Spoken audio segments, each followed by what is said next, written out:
Here's a sobering stat. Despite the fact that El Chapo has been in prison now for more than 2 years, the violence in Mexico has actually increased, breaking a record 31,174 murders in 2017. And it hasn't gotten much better by 2023 either. In fact, murder is at an all-time high in Mexico, and it's all thanks to the nasty drug lords and their notorious cartels.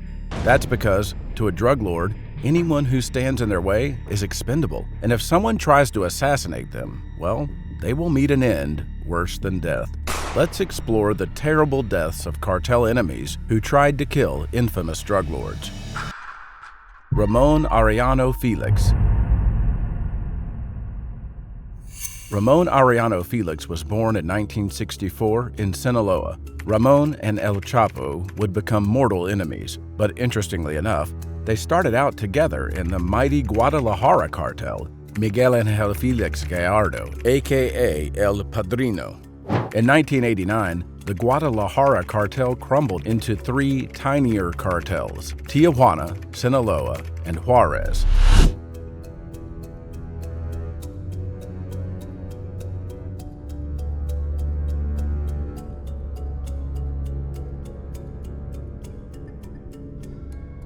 El Chapo took charge of the Sinaloa, and Ramon and his brother Benjamin took charge of the Tijuana cartel. Ramon was Benjamin's mad dog. He was 6'2", weighed 220 pounds, and had the short temper that cartels want from their trusted soldiers. He became known as the brutal enforcer, terrifying even violent cartel members. As his armies grew, so did his taste for blood. Soon, he was killing civilians, pregnant women, and children. Mexican drug cartel hit on an LA street. This man, the assassin. When he was begging for his life, I did say, this is for Ramon Ariano. I wanted him to know why he was dying. It turns out that the man had tried to assassinate Ramon. But around the same time, Ramon also killed a pregnant woman who he suspected was talking to the cops. He even killed her sister just to prove a point. He wanted people to know what would happen if they crossed him or his brother. But around the same time, Ramon Ariano Felix would cross El Chapo. After he took charge of the Sinaloa cartel, El Chapo offered Ramon and Benjamin a partnership. The brothers rejected the offer. El Chapo was still young and inexperienced, and they saw him as an amateur. That was the beginning of El Chapo's war against Ramon and Benjamin. First, he began using their smuggling routes secretly, making money off their work. Then, he sent his right-hand man, El Rayo Lopez, to negotiate with the brothers. But Ramon shot him in the face point blank. He knew about El Chapo's secret smuggling. The Sinaloa-Tijuana war escalated like never before. By 1992, the DEA wanted Ramon in prison. The same year, El Chapo orchestrated a shootout at a nightclub called Christine's in the resort city of Puerto Vallarta, where he knew Ramon would be. Ramon narrowly escaped, but several of his sicarios, as well as innocent bystanders, were killed. Meanwhile, Ramon became a psychopathic murderer, killing anyone who even looked at him the wrong way. He once tested a new gun on a pedestrian. By 1997, Ramon was on the FBI's 10 Most Wanted list. Ironically, he was hiding in the U.S., having grown long hair and put on weight to change his appearance. In 1995, he was the accidental subject of a TV prank for David Letterman's Late Show. Excuse me. Excuse me. Are you Michael Jordan? Are you Michael Jordan? No entiendo. Huh? Huh? No entiendo. Oh, he speaks Spanish.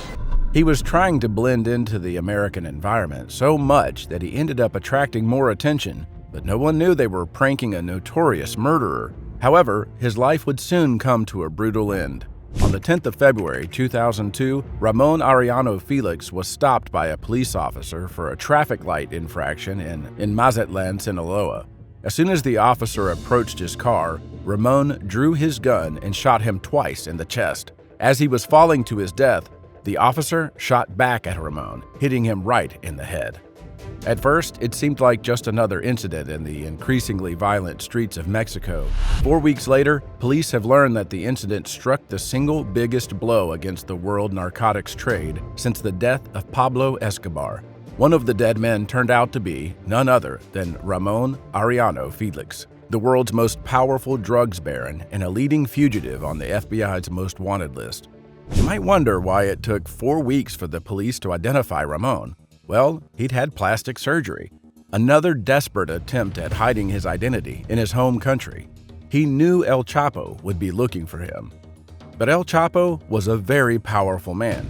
He had people infiltrated by the police and rival cartels, so the minute Ramon stepped into Mexico, he knew. And the catch?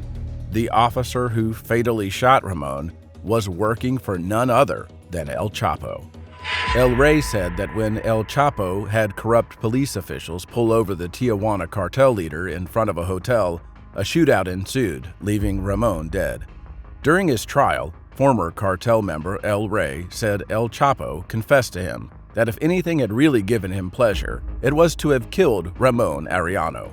El Chapo's message was clear: this is what you get for messing with me. Peter McAleese. Before El Chapo was Pablo Escobar and his notorious Medellin cartel in Colombia. By 1989, when the Guadalajara cartel was coming to a brutal end in Mexico, Pablo Escobar had climbed the peak of the drug trade in Colombia. He was making $50 million a day in cash. Escobar killed and maimed his way to the top of the game, and he continued to kill anyone who stood in his way. This is why a lot of people wanted Pablo Escobar dead. Mexican authorities were working hand in hand with the DEA to bring him down and reduce the Medellin cartel to ashes. All the people wronged by him and their families had come together with the same goal. Their vigilante group, Los Pepes, literally stood for Perseguidos por Pablo Escobar, persecuted by Pablo Escobar. But there was someone else who wanted to kill Pablo Escobar, a Scottish mercenary by the name of Peter McAleese. Peter was born in Glasgow, Scotland in 1942. He was brought up in Ridgely on Glasgow's outskirts and inches away from the infamous Barlinnie prison where his violent father served time. What did you run away for, Peter? My dad. What was that? Were you scared of your dad? At that time, yes. So Peter joined the army aged 17. He enlisted in the parachute regiment and went on to become a member of the elite 22nd Regiment SAS. In 1969, he left the army and felt completely lost. He built up a terrifying penchant for aggression, and without a place to channel it, he started assaulting his loved ones. He even spent time in prison for assaulting a girlfriend. So, during the 1970s, he found work as a mercenary in the Angolan Civil War and later in Zimbabwe and South Africa. In 1976, Peter met Dave Tompkins in Angola. Tompkins was a regular soldier, but he knew how to make deals and supply weapons. The unlikely pair became great friends, and soon Dave had an idea. They should enroll on a mission to kill Pablo Escobar. Looking for more adrenaline and dangerous excitement, Peter said yes, but they wouldn't be working with the authorities. Nope. This was a mission for the rival Cali cartel. The Cali cartel pointed Peter toward Escobar's luxurious Hacienda Napoles ranch. They believed Escobar would be most off guard there. Peter then got on a helicopter and flew over the ranch for reconnaissance. He was shocked to see a zoo full of exotic animals, a collection of old and luxury cars, a private airport, and a bull ring. But other than that, the mission got a green light. So I seen a vehicle with 4 men in it, with a machine gun on the back, coming towards the airfield, and my heart was going bump, bump, bump. Peter and Dave had a dozen mercenaries working under them, but none of them knew who they were planning to kill. The mission had to be as secretive as possible. The plan was simple enough: fly 2 helicopters into Hacienda Napoles, bring a dozen angry mercenaries into Escobar's luxury home, and shoot through security all the way to Pablo. Then bring his head as a trophy to the Cali cartel. But that never happened. One day, Peter got word that Pablo Escobar was at his ranch. He gave the signal and everyone left. As he climbed in his helicopter, he got ready to kill the most wanted drug lord in history at that time. Minutes before reaching Escobar's ranch, the helicopter crashed headfirst into the Andes Mountains. the pilot was killed on the spot. Peter was stuck in the mountains for 3 days, horribly injured and in pain too great to even move or call for help. Pablo Escobar had heard about the assassination plan. He'd sent out an army of men to find and kill the mercenaries. And I said to one of the drivers, take me to where the massacre was, and I drove up. And there was a load of Europeans just lying there mowing down. They were mercenaries. And I remember one guy was hanging over a bush, holding the bush, and his brains were blown out, from the back. He'd been shot in the back of the head. By nothing short of a miracle, Peter himself managed to escape the massacre. His almost fatal injuries had trapped him in the mountains long enough for Escobar and his army to think he was dead. Peter commented, "If Pablo had caught me, I would have had a long, drawn-out, painful death." Indeed, Peter was lucky that day. That's when it became clear to him what would have happened if he'd made it to Escobar's ranch. For Peter, it was a huge wake-up call and an incentive to start a fresh, peaceful life back in the UK. But since then, many others have perished in horrific ways after taunting violent, ruthless drug lords. El Cholo. The following story is almost too gruesome to mention. Much like Ramon Ariano Felix, Carlos Enrique Sanchez Martinez, aka El Cholo, was a cartel boss who went from friends to deadly enemies with a notorious drug lord. El Cholo was working alongside El Mencho in the Millennial Cartel in the 2000s. This is Nemesio Oseguera Cervantes, the head of the bloody CJNG. When the Millennial Cartel boss was arrested, El Mencho, an ex-cop with military knowledge, reorganized the cartel into his own empire, CJNG. El Cholo was his right-hand man. But when El Cholo started questioning El Mencho's bloody, ruthless methods, El Mencho started to hate him. El Cholo retaliated by ordering assassinations without El Mencho's approval, and when he heard the cartel's financial boss ratted him out, El Cholo decided to kill him. This angered El Mencho even more. El Mencho declared open war on El Cholo. So El Cholo created his own small cartel, the Nueva Plaza, and when El Mencho ordered a hit on El Cholo, the latter countered the attack by killing the hit squad commander. Then, El Cholo allied himself with the giant Sinaloa cartel. Not only was El Cholo considered a dirty traitor, but he actually posed a real threat to CJNG. In March 2021, CJNG sicarios found El Cholo and kidnapped him. First, they filmed his confession. In the video, you can see him sitting calmly flanked on all sides by armed sicarios as he delivers a confession. "My name is Carlos Enrique Sanchez Martinez aka El Cholo. I am originally from Guadalajara, Jalisco." But as he spoke to the camera, El Cholo revealed he was a double traitor. Reportedly, he'd cooperated with the authorities too. "I'm here because I'm an enemy of CJNG. I met with Omar Garcia Harfuch in the federal district so that he could give me his back. This is due to us both being after the CJNG, and he did give me his full support.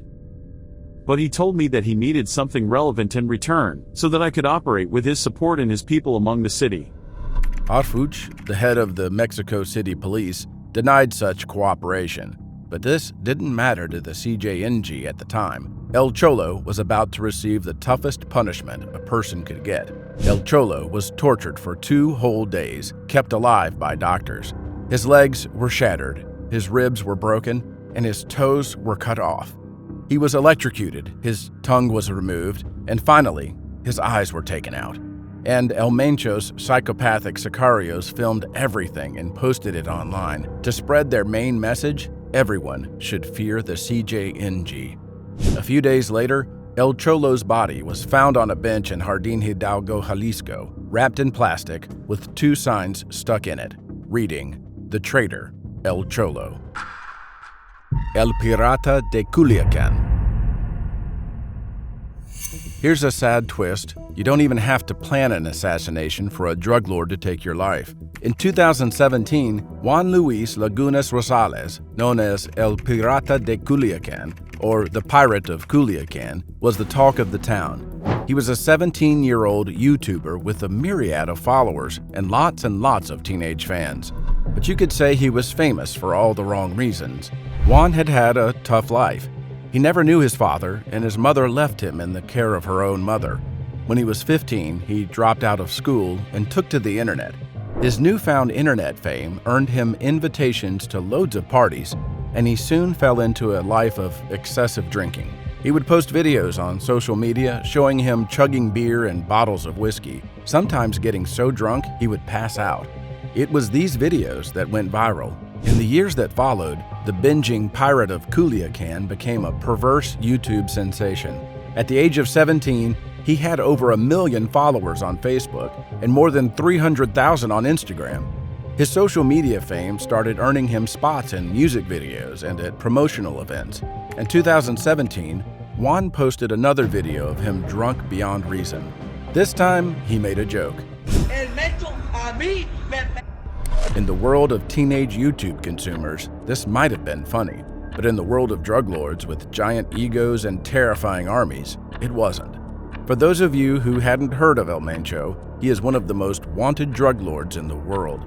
His cartel, the Jalisco New Generation, or CJNG, is the fastest growing cartel in Mexico. It's the Sinaloa cartel's biggest enemy and Mexico's bloodiest cartel. Because of CJNG, kidnappings, torture, and beheadings have become the topic of daily news. Needless to say, Juan's joke was pretty risky. Then he made the mistake of posting on social media where he would be one night. At 11 p.m., 4 armed men entered the bar and shot him 15 times. His face was completely destroyed. The authorities could only identify him after his tattoos. A bartender also died that night, simply collateral damage in the eyes of the cartel. Ironically, the Pirate of Culiacan found even more fame and death, but so did the CJNG, who once again spread the message of all notorious drug lords. This is what happens if you mess with us. No one, absolutely no one, is safe if they cross psychopathic drug lords. Hey, thanks for watching. We hope you liked this video. Make sure you click that like button if you did and subscribe to our channel for more exciting content.